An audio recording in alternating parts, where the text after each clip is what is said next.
And the White House tells NTD that President Trump will not be signing a G7 statement on Iran and Israel.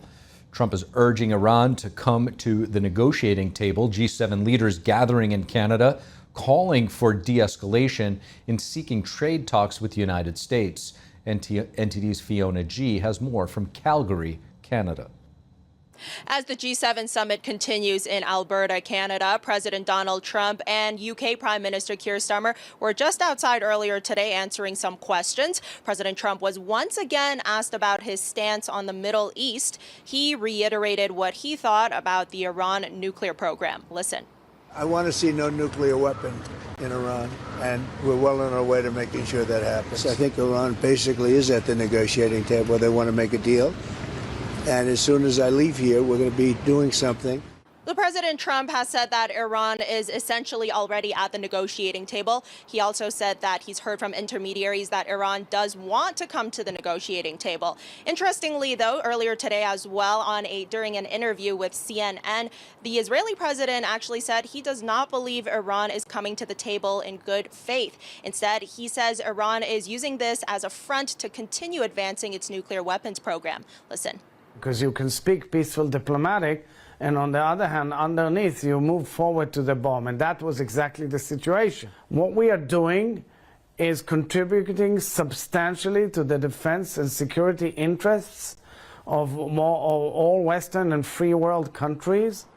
The White House has confirmed to NTD that President Trump will not be signing a joint G7 statement on the issue of Israel and Iran. The White House also added, quote, under the strong leadership of President Trump, the United States is back to leading the effort to restore peace around the world. President Trump will continue to work towards ensuring Iran cannot obtain a nuclear weapon.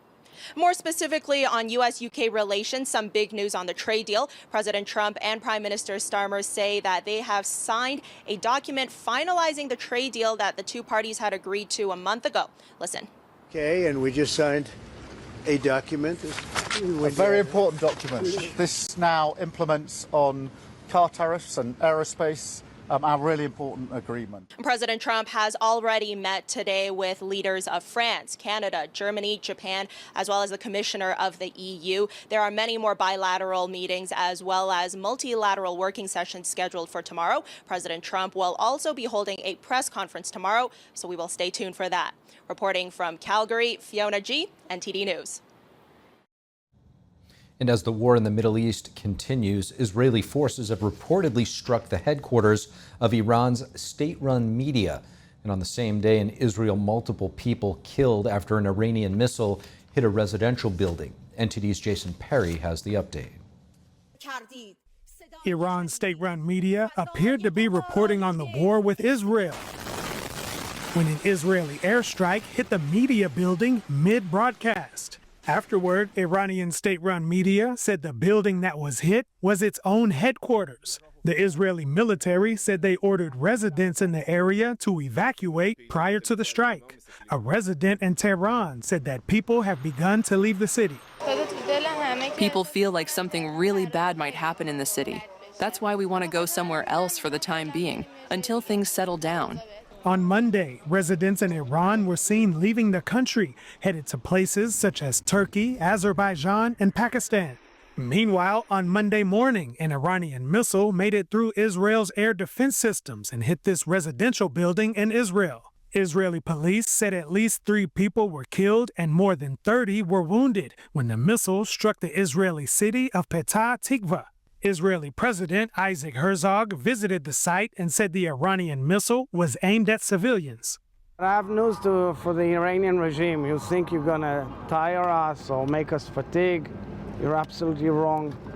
We're a very strong, resilient nation with very strong capabilities in all fields. I think you're feeling it out there in Iran. Iran launched a barrage of missiles on Sunday night and early Monday morning, some of them also striking in Haifa and Tel Aviv. Israel's National Emergency Services say 23 people have been killed in Israel since Friday. And Israeli attacks in Iran have killed at least 224 people since Friday. That's according to Iran's health ministry.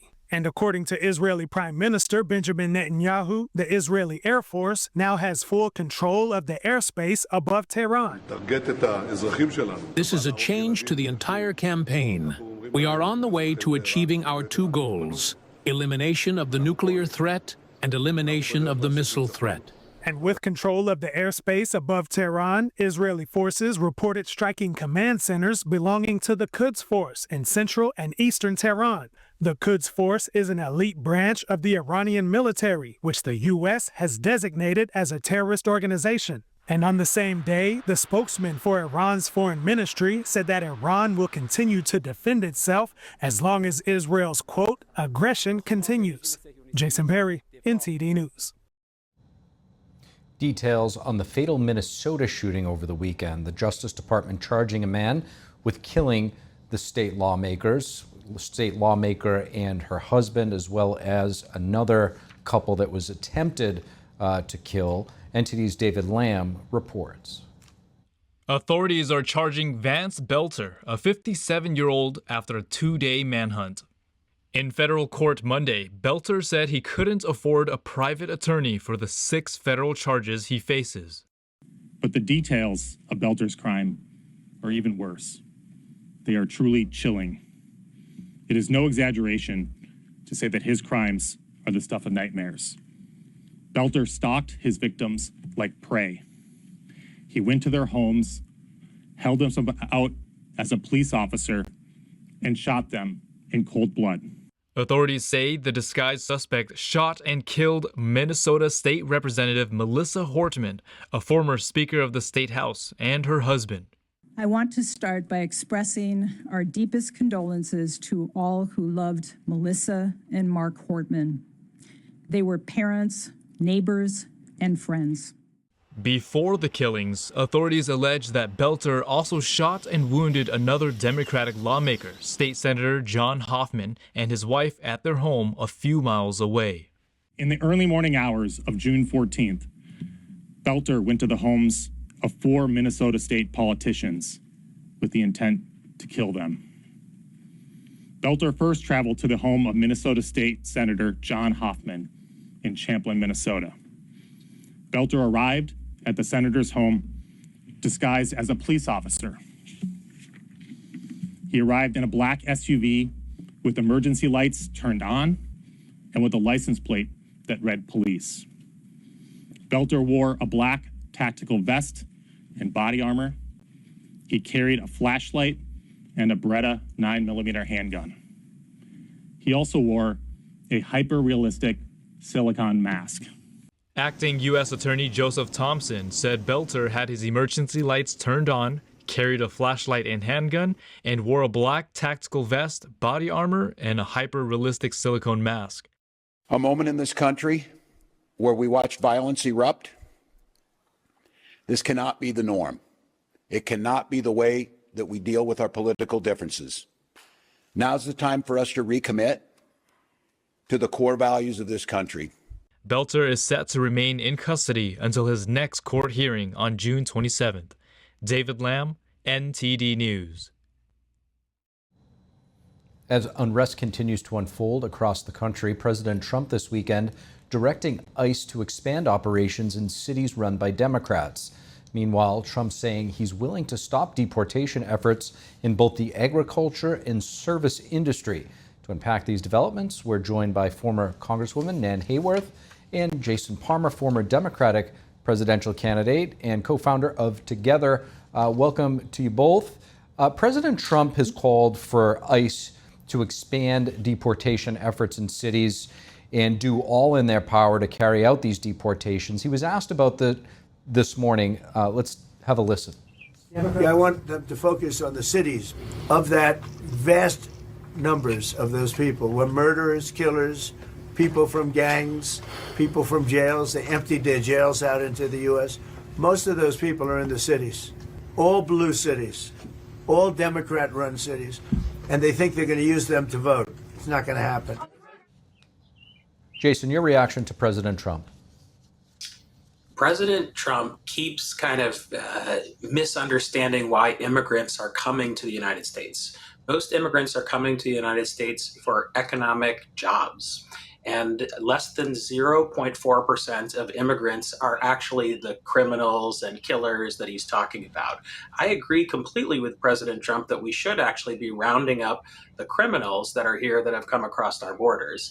But 99.6% of immigrants are just here for a better life, and you actually have to get a warrant to process them. And what we're doing right now is extremely un-American. I'm very disappointed in President Trump's behavior. Congresswoman, your thoughts, and how do you respond to critics who say the president is politicizing this by targeting blue areas?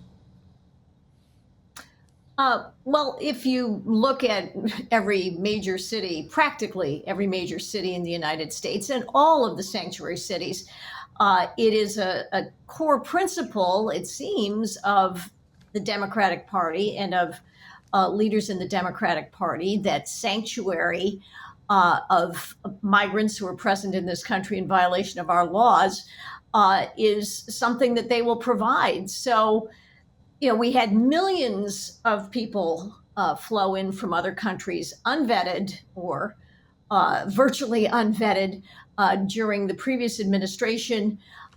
They are certainly a source of crime, of unrest. They can be manipulated. They are here. The very first thing they did to be in the United States is to commit a crime. I'm an immigrant's daughter, and I am all for legal immigration. But I don't think this is specifically political by President Trump. He is making a point about what a lot of folks think may be the case, that the Democratic Party is hoping that they can establish a great voter base, I should say, also because of the census, because it counts everyone and not only citizens, that they can gain congressional seats that way. It's entirely plausible. President Trump also reportedly ordering a halt to immigration enforcement in sectors like agriculture, meatpacking, service industry, restaurants. That's unless, of course, serious crimes such as human trafficking, money laundering, murder are involved. Congresswoman, I'll follow back up with you. Why do you think we're seeing sort of this rollback in policy? Well, President Trump is a pragmatist. I think he has very consistently demonstrated that he can be flexible and responsive. So these industries, the hospitality industry, the agricultural industry, meatpacking, representatives of these industries have come to the president and said, we have hardships coming in terms of the labor that we can recruit unless some lenience is provided, at the very least in this transition period.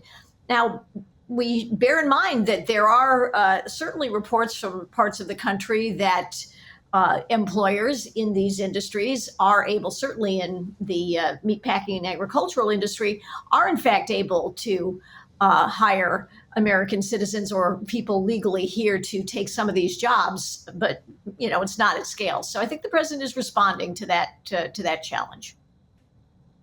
Jason, is this a fair attempt to protect the American agricultural industry?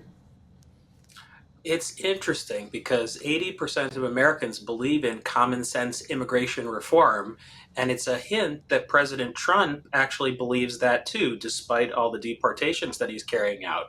Most Americans want there to be a logical, sensible path to citizenship, especially for people who are willing to come here, work hard, earn a good living, pay taxes. Like I was mentioning before, 99.6% of immigrants, including Nan's parents, are actually good immigrants who want to make our country stronger. I mean, that's part of why the United States of America is one of the strongest countries in the world, is we've had strong flow of immigrants that add value to the country. And obviously President Trump believes that, because that's why he's making an exception for these industries. But it should go beyond that. It should include people who are working in the software industry. 5 out of the 10 CEOs of the largest companies in America are immigrants who've come here from India, from Europe, from elsewhere. And immigrants make our country stronger. We just have to do a better job of distinguishing between the 99% who are great immigrants for the country and the 1% or less who are problem. I do want to turn our attention to the tragic event that took place over the weekend, the Minnesota lawmaker being killed, another one shot. Suspect in the killings of these folks now facing 6 federal charges as well as first-degree murder charges. Congresswoman, could this kind of targeted violence discourage Americans from entering public service?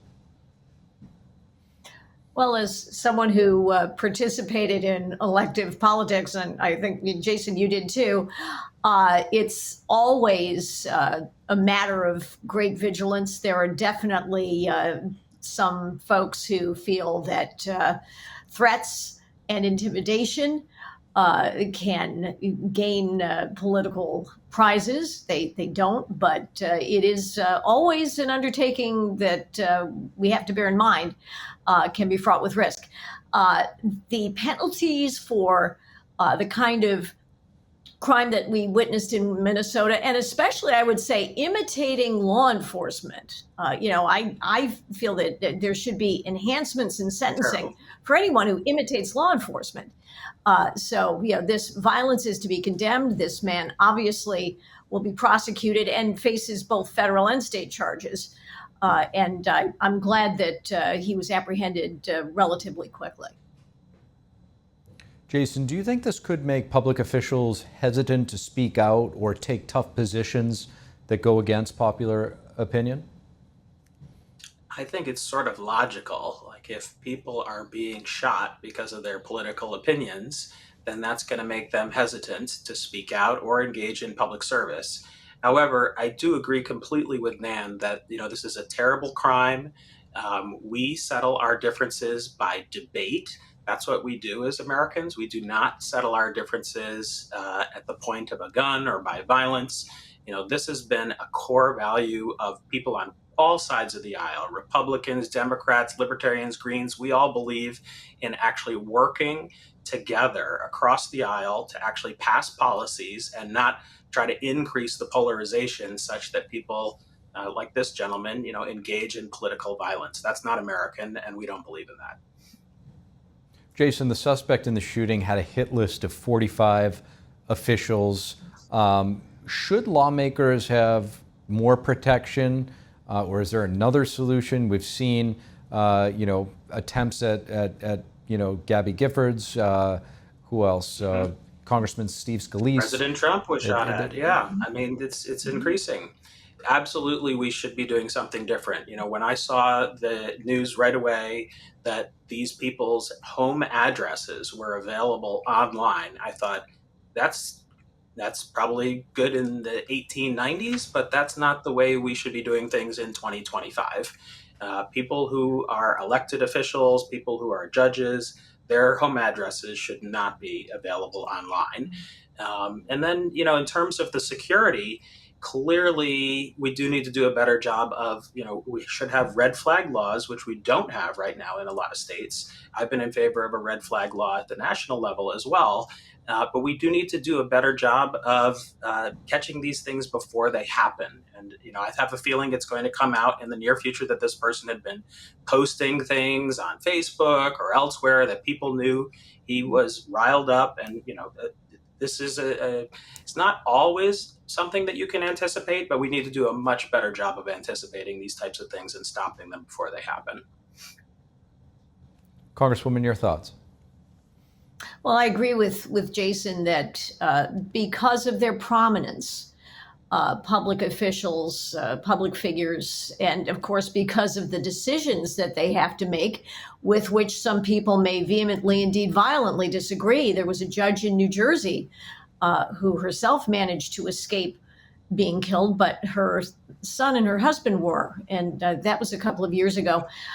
So definitely an enhanced level of vigilance, of protection, and yes, of discretion in terms of what kind of personal information is revealed about them. Although in this era, and Jason knows this too,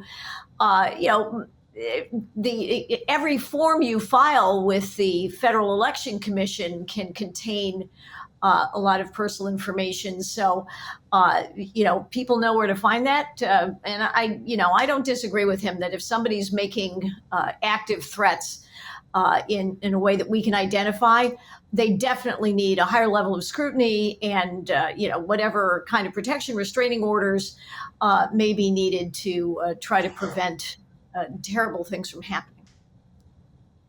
Former Congresswoman Nan Hayworth, Jason Palmer, former Democratic presidential candidate and co-founder of Together. Greatly appreciate you joining us. Thank you for watching the Capitol Report. If you want to see our full broadcast, check us out at epochtv.com.